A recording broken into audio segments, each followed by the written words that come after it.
Olá, tudo bem? Para essa questão, é bem importante nós sabermos alguns conceitos sobre o magnetismo, tá bem? O primeiro deles é sobre a lei de Lenz, que é a lei que basicamente comanda a variação de fluxo magnético, indução, né, de campo magnético induzido, no caso, né, no outro corpo, que pode ser uma espira, um cano, seja lá o que for, uma bobina, um solenoide, que ele comanda também a força magnética que vai surgir, a corrente elétrica induzida que vai surgir, a diferença de potencial, né, no caso a força eletromotriz, comanda isso tudo que vai surgir através da variação de alguns desses elementos, ou seja, algo que gere a variação do fluxo magnético. Existe corrente induzida, existe força eletromotriz induzida, existe campo magnético induzido apenas a partir de uma variação do fluxo magnético. Essa é a única condição encontrada para que a gente tenha essa indução, né, num outro corpo que esteja próximo desse corpo que estará produzindo o campo magnético original. Então, nós temos ali uma bobina que vai estar produzindo o campo magnético através da corrente elétrica que vai estar percorrendo ela quando a bateria for ligada, e nós temos um cano de metal que a gente pode pensar nesse cano de metal como sendo uma grande bobina, um grande solenoide, né? Um cilindro mesmo metálico que esteja disponível para que haja, né, a indução de campo magnético. Afinal, por ele ser metálico, ele consegue polarizar, né, ordenar os spins dos seus elétrons mais facilmente, já que ele tem elétrons livres, e também a gente pode pensar ali que toda a indução vai acontecer nele, e a partir disso, nós vamos ter ou a atração ou a repulsão em relação à bobina. Como o próprio enunciado já falou ali pra gente, vai ter, né, o cano sendo impulsionado para cima. Se ele vai ser impulsionado para cima, é porque aqui a bobina gerou uma repulsão nele, né? Ela afastou ele, mandou ele lá para cima. Então, nós vamos ter aí que analisar a tendência de movimento e tudo o que vai surgir para que a gente possa entender. Primeiro, a gente tem que pensar aqui, ó. Esse caninho, ele tá apoiado, né? Mas ele tá livre para subir e descer.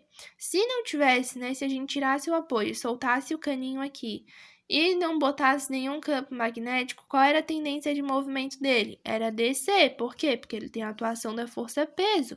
Força-peso está puxando ele ali para baixo a todo vapor.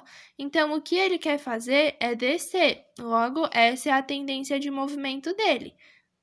Contudo, como o próprio enunciado falou que ele foi impulsionado para cima, então não tem como estar apenas a força-peso atuando, né? Porque se a tendência dele com a força-peso é ir para baixo, mas ele foi para cima, é porque a gente precisa de ter uma outra força aí atuando, que daí surge a partir do campo magnético oposto que é induzido pela bobina, né, nesse campo de metal.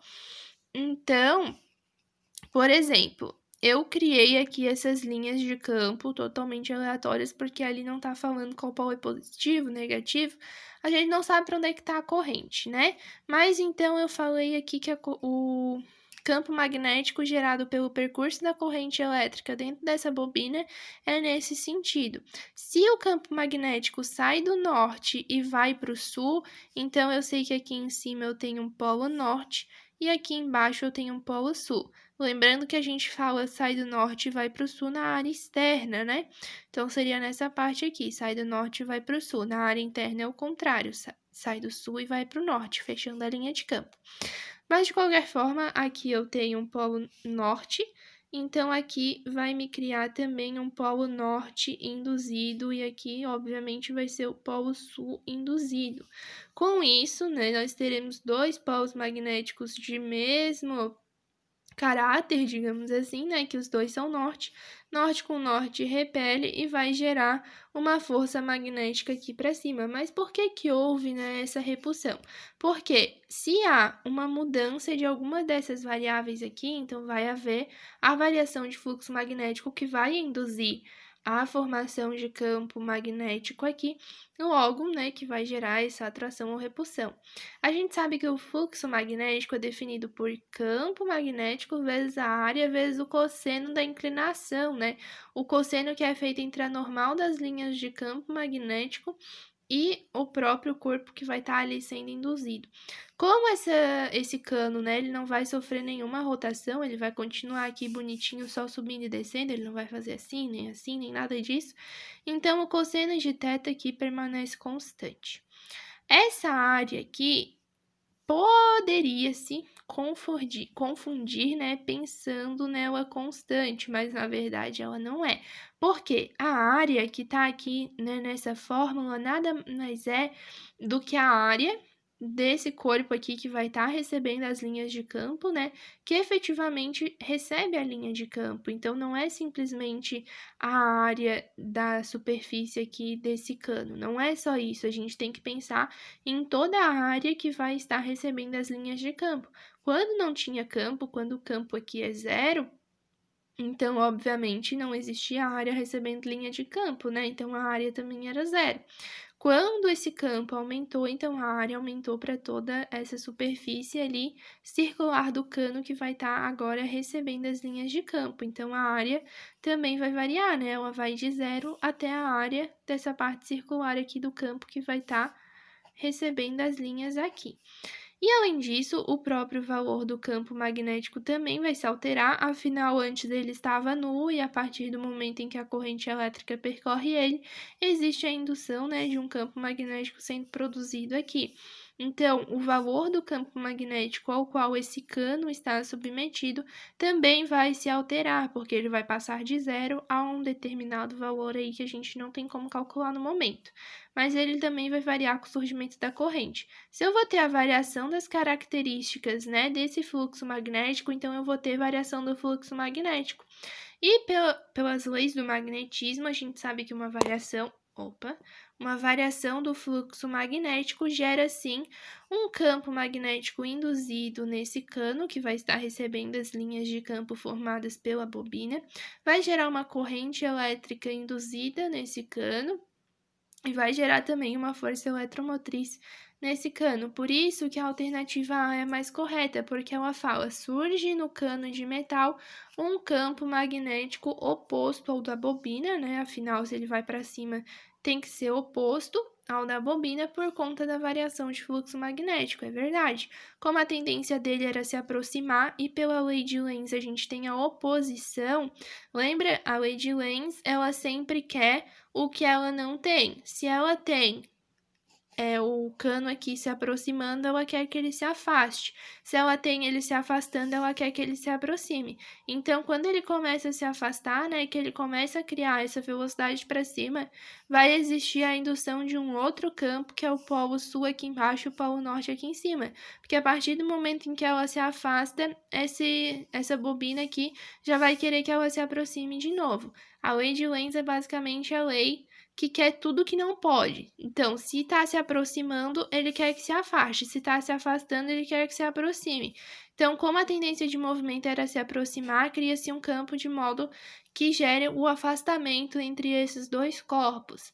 A alternativa B está errada porque existe no cano de metal um campo magnético que se soma a outro no mesmo sentido. Não, não se soma, né? São sentidos contrários. Ó, veja, as linhas de campo aqui vai sair do norte e entrar no sul. Então, nesse momento, as linhas de campo desse cano tá para baixo, enquanto aqui tá para cima, é contrário. Surge, na alternativa C, surge na bobina um campo elétrico variável, que gera um campo elétrico de sentido contrário no cano do metal. Aí tentou confundir, né, campo elétrico com campo magnético. Na verdade, o que é variável é o campo magnético. Surge na bobina um campo magnético uniforme que tem sentido contrário ao campo magnético induzido no cano de metal. Não é que a alternativa teoricamente em si está errada, o problema não é isso, porque de fato o campo magnético né, na bobina vai ser contrário ao campo magnético no cano, mas o motivo é o contrário disso. O motivo contrário seria porque surge no cano um campo magnético de sentido contrário ao campo magnético da bobina, né? Não é o cano que induz o campo na bobina, é a bobina que induz o campo no cano. Quase um trava-língua. Essa bobina vai induzir um campo magnético aqui nesse cano de metal e a partir disso que vai acontecer a repulsão entre eles e o cano vai lá para cima. Não é o cano que produz, né, o campo magnético aqui na bobina. E o motivo disso não é o surgimento de campo na bobina, é o surgimento de campo no cano. Por isso que essa tá errada. A alternativa é: existe entre o campo de metal e na bobina uma repulsão, ok, uma repulsão eletrostática devido ao espalhamento das cargas elétricas nas superfícies deles. Lembrando que nós não temos corpos carregados aqui, nós não temos corpos eletricamente carregados, não temos nem excesso nem falta de elétrons, nós temos os corpos, né, a priori ali neutros e o que vai surgir realmente é um campo magnético, que nem sempre depende de uma carga elétrica, né? A carga elétrica vai estar associada ao campo elétrico. O campo magnético depende apenas, né, que os spins dos elétrons dos materiais estejam ordenados de forma a produzir os polos magnéticos, apenas isso. Então, realmente, a alternativa A correta.